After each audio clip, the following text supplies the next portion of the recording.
Anake a rũrĩrĩ rwa Maathai mahingĩte barabara ya kuma Narok gũthiĩ Mai Mahiũ makemehingĩra itũũra-inĩ rĩa Nduka Moja na gũcoka gwakia mĩaki na gũcũngĩrĩria mũhatĩkano wa ngari wa mathaa mana. Hapa tangu saa 4 Masai walifunga barabara juu wanasema ati kuna duka ambayo ilivunjwa pale hapa Nduka Moja.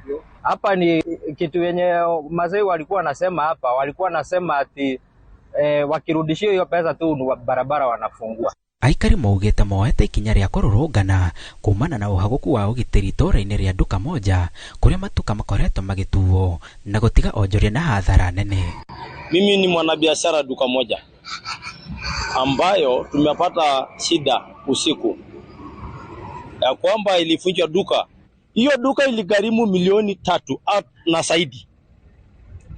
Na hiyo mzigo ni mwenyewe ndiye alikuja kufungua duka kaona hakuna. Kukuta duka hakuna na askari hajaona wao wanafanya nini Nduka Moja wasi. So hiyo ndio imeleta commotion, kuleta barabara kwa sababu ni mara mingi tukiwa Nduka Moja. Last year tuliuliwa mtu hapa, tulipata ikafunjwa duka hapa tena. Leo tukasema leo hatutanyamaza. Ũhoro ũyũ wĩkĩrĩte ũira na OCPD wa Narok ya irathĩro kũgerera ndũmĩrĩri ya borithi kũrĩa augĩte njama ya mũthia ya oici ĩratabanirio nduka-inĩ ya nguo ya Charles Simba ĩrĩa ĩrabunjirwo na indo cia ngiri 70 iraiyo.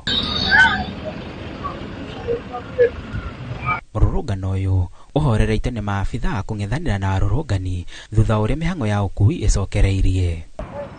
Ngĩribotera Inooro TV, njĩtagwo Abdul Hakim Gashago.